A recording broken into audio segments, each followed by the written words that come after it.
Well, it's one of the all-time great races on the Australasian calendar. The running of the AG Hunter Cup, won by champion trainers, drivers, horses, or the particular combination. David Aiken's looking to win his first Hunter Cup with his evergreen pacer, Max Delight. I caught up with David to discuss the chances of winning a race he would dearly love to win. Good to catch up with you, David. Before we have a chat about Max Delight, let's have a chat about the race. This event means a great deal to you, the history of it, and also trying to win it. Yeah, well, it's just one of those hard races, you know. Years gone by, you always had all these great Kiwi horses and drivers and trainers, and it was even hard to get into the race, you know. But you know, it's a true staying test. It's like probably like our Melbourne Cup, really. The big cup was always classed as our Cox Plate, and this was always classed as the you know, the Melbourne Cup of harness racing, because it's over 2,800. At Moonee Valley, I can't remember the distance. I think it might have been 3,000 metres at Moonee Valley. They used to start at the top of the straight, and then did 3 laps, standing start days. But yeah, no, it's just one of those good races. It's always a hard race, you know. But you know, it's good to be in it. Drawn bad, but it's good to be in it. Yeah, you mentioned the Kiwis, the honour roll, the Perns, the Duns, also the likes of the Butchers, the Smalls, and the list just keeps going on and on.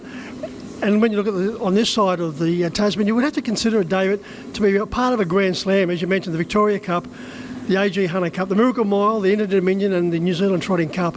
Those 5 races will be looked upon as the Grand Slam. Yeah, they're the big 5 races. You know, and as I said, the Kiwis, you know, like Ants has driven 7 winners of the Hunter Cup, which is just unbelievable. You know, every driver likes to win 1, but to win 7, what an effort. And you know, and Barry always had good horses and won Hunter Cups, and yeah, it probably suited the New Zealand horses better, because you know they were used to going over the journeys, but you know the Australian bred horses are really toughened up a bit, and you know, with Swayze and he's as good a star you'll ever see. When you look through the event, the previous winners, it's just a who's who of harness racing. And just going back to 1980, it was the 3rd time Pure Steel won the race, David, his final Hunter Cup. But the following year, Koala King. Then we had Popular Arm the next year, followed up by Gamelite. What a quartet. Yeah, but every year you have a look at the honour roll, just great horses, you know, and you couldn't, you know, you always used to go and try and watch them when we're living here in Sydney, and you know, it's one of those races. It's always been a good race. You've already mentioned the fact that Max Delight's drawn the back rubber. Joining him is Leap to Fame and Swayze. Yeah, well, it's very interesting with the draw, you know, and I think it looks like it's going to be a war of attrition. You know, Swayze doesn't take any prisoners, and Leap to Fame's just as champion. So they lock horns again, and you know, hopefully, you know, the pace will suit us back in the field, and hopefully he'll run home and probably get some of the money.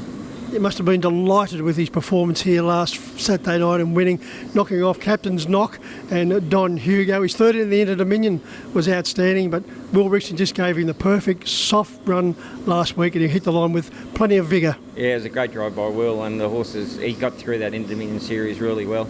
No, he's going down, a really fit horse, and his trial here the other week was as good as he's ever gone.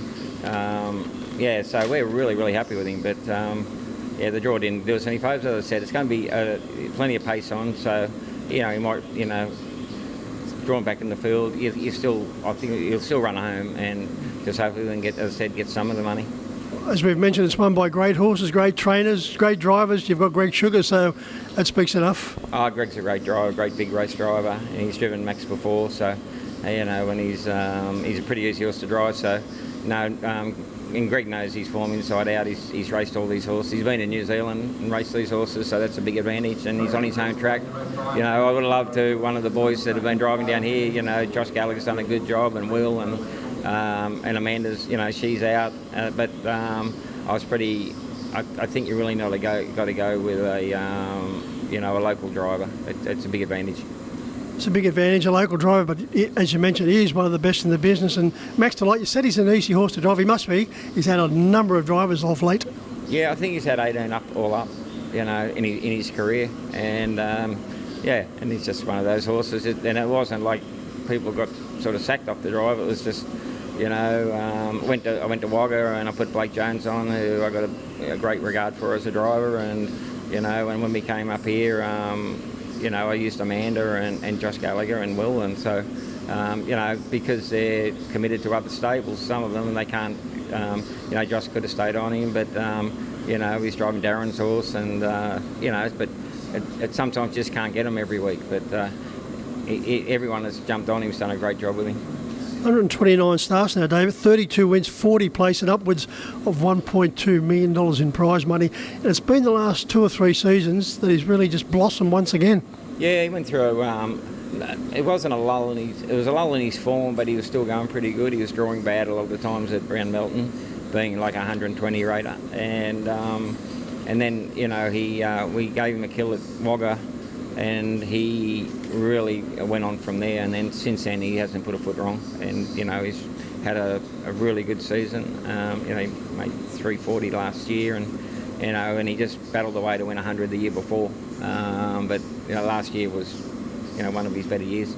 Seems to have just grown in confidence, racing against the better class horses on a regular basis. Yeah, I think Menangle's helped him big time. You know, it's that big straight, you know, has strengthened him up a bit, and yeah, I can't be happy the way he's going. What do you do with him as far as training methods are concerned, David? Oh, he's like, I don't do much with him. I don't overtrain my horses, so week to week it's pretty easy. You know, we've got the good facilities here with the water walkers and things like that. And you can, you know, it's all nearly about recovery now with these old horses. They've had so many fast miles in their legs.